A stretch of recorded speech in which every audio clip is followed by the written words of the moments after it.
One. Hello, a very good afternoon to all the viewers and a warm welcome to Dr. Kuldeep Raizada. Myself, Shraddha. I am currently working as a faculty and head of the department for the academic structure of Lakshmi College of Optometry. So, Dr. Kuldeep Raizada, welcome. How are you doing? Yeah, good. Thank you. So this is a very thoughtful initiative taken by the Optometry Council of India to reach out to people and increase awareness of various topics. Today our topic of interest would be ocular prosthesis. Dr. Kuldeep Raizada, as the name, he needs no introduction in the field of optometry and ocularistry. But for those who don't know him, Dr. Raizada is a licensed ocularist. He's practicing in Hyderabad. He's also the founder and director of the International Prosthetic Eye Care, where he's practicing since 2010. Not only a practitioner, but he's also an entrepreneur and owner of Akruti, which deals with various ophthalmic and optometry needs. Wow, that is amazing. So, sir, ocular prosthesis has, always been a fascinating subject, which needs more of art than science, basically. We would be really glad if you could take our viewers through your journey and experiences. So, to begin with, we would first like to know what exactly is ocular prosthesis. See, what I practice, I don't practice only ocular, but I also practice with the mid to face, from head to toe normally. So typically when we talking about any kind of prosthetic devices or prosthetic means basically replacement of the missing body part. It can be also substitute or it also can add the value to the existing body component which is missing it. So for example, the eye, somebody lost an eye because of the trauma, is a thyroid size, so the eyeball is already exists and you are adding a supplement into a physical cell. Or somebody got a removal of the eyeball for evisceration, inoculation where the eyeball is sacrificed, you are replacing the missing body part. So it can be a different need and for a different purpose. So as I said, like it's addition and substitute things. Okay, that is So, great. so there are different kind of process things you talk about. Like you talk about the auricular, you talk about nose, you talk about the orbital, you talk ocular, you talk about the finger, hands, toe, breast. So Right. many yes comes in that area. That is so cool. So this is just for the general people. I am sure many lame people also would be attending this or viewing this. I just wanted to ask a question on their behalf. Is this same like what you called as eye donation? Very different from eye donation. Eye donation is basically replacing the cornea. They remove the cornea from the cadaver or dead bodies and they actually use for the giving the vision or signs or sight. But in our scenario, the sight possibilities are very, very low. Yes, we design certain kind of process where the patient's actually able to restore the vision in terms of the like also the cosmetic appearance too. Like you talk about the pros, your skill contact lenses, this is also that is also prosthetic devices which restoring sight, but it's not as eye donations. Eye donations are not meant for the prosthetic devices. Okay. So which kind of patients or which kind of people need this kind of prosthesis?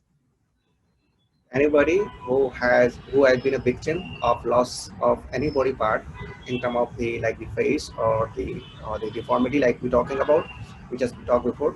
So it could be an eye loss, it can be orbit loss because of cancer or trauma, or it can be a fungus infection, it can be of any. So we talk about the denture, exoral, intraoral. So there are so many. It's actually is a very wide topic what we're talking at this stage. But primary, what I do, I work on the primary on the head from chin area. So we work on the axonal for nose, auricular, or eye orbit. That's the most common, or 80% of practice what we see in our clinic. So That is so nice. So you are base. Your base is an optometry base, correct? yep. So how did ocularistry interest you? I mean, how did you take that path? Patients. When I was in early stage of my fellowship, and I see some of the patients who are having a lot of trouble, they were looking and searching for the good options. And one of my patients, she was like a baby, and the patient parents, the patient had to go for a cornea transplant surgery, and they left with the loss an eye, and the parents were very devastated. And they come and I was having a lunch in the canteen, so I happened to meet them. I said, "What happened?" And they say, "Very, very upsetting. My child lost an eye. What to do?" And I was not having a hope that what can be done on the stage. So we decided to explore what are the options available. And that is a patient. That is still my first patient that actually I worked for her once I finished my job. So now the patient is 21-year-old. So that's how it started. So patient push it up. Even my own practice when I left LB Prasad, the patient because my left while people was very sudden, and I did not have any choice to open my center. Patient coming to my home from Assam, and every day she come to my home having a tea and asking when you are going to start a clinic. So for that, like even patient actually helped me out to find out the clinic locations. She did a cutting of the newspaper. Say, doctor, this can be your place. Why you're not opening the clinic? So I did open clinic just because of the patient. That is so good. That is such a noble thing that you are doing. Just along with optometry, you're doing something different and something really inspiring. So that was all about your clinical work. Now I've tell me not, something about your business. So I what have not left inspired you to be optometry. an I've not left okay? optometry. I do a lot of R&D work. I do a lot of property things. So I have so far about like 80 patents on optometry related areas. So where I work on the visual field machines, portable visual field machines, or slit lamps, body slit lamps, and we're developing it, inventing it right now. So I'm not left optometry, and optometry was always a primary factor which I know. So the science, what I know today, what I'm doing and implementing the science is because of optometry background only. So I learn and get a lot of knowledge and experience in the prosthetic devices, but the basic is remains from the optometry. So I'm not left, and this entire industry that we're talking about, the Akriti. Akriti was in the trading business till 2020, and 2020 we actually come in the manufacturing division, where actually we have our patents products. We start manufacturing in our factory now. Right now, by default, we are the single and one of the largest company in the country who manufacture these spectacles manufacturing for the single supply to the government of Andhra Pradesh. We are supplying to the government of Andhra Pradesh about 6 million spectacles in this current year. Wow. Akruti has really been a blessing for all ophthalmologists and optometrists, frankly speaking, and even colleges now, institutes like us. Yeah, even we rely on so many things from Akruti, and really the products are really good. So, what would be your message, for the budding optometrists, for the young generation who are coming up regarding regarding business or regarding optometry or even taking ocular prosthesis as a profession? So what would be your takeaway message for them?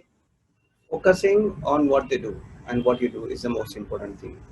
I have happened to had a chat in one of the event, one of the optometrists. I'm up from finishing in the business for the last 4 years. Totally demotivated, and he was very depressed. I met him 3 days before. He says, sir, I don't know what to do because the business in opticals area and the clinical area has gone down very bad. But it's not happened only for one, it's for everybody, for every industry. So I was pushing up. I said, don't worry, don't lose a hope. You can still do a lot of things. Focus is the main key. So if you are focused, see, I have left, for 60 months from March till September, I don't see a patient. Correct. No choices because the patients are not willing to come to the clinic. What do you do? But you don't lose your hope, you don't lose your focus. Once you come from September, we start working and we doing a lot of procedure from September onwards. There's no looking back. If people, like the cat try to divert, like I want to do this business and this business. No, you should know and you should do what you know it. You have learned, you spent years of education in that learning curve. You cannot just lose because of 2 months or 3 months or 6 months being bad. You always have to focus. So let it be optometry, let it be prosthetic area. The focusing is the main key. Do Wow. only one thing at a time. If you're focused on contact lenses, do contact lenses. If you're focused on the prosthetic, do prosthetic. I have not done anything else. For my career now almost 20 years, I have not done anything else except the prosthetic work. I have never touched anything. Yes, I have developed a lot of devices for surgicals, lot of devices for diagnostic procedure, but I have not left my discipline and I was only focused on that part.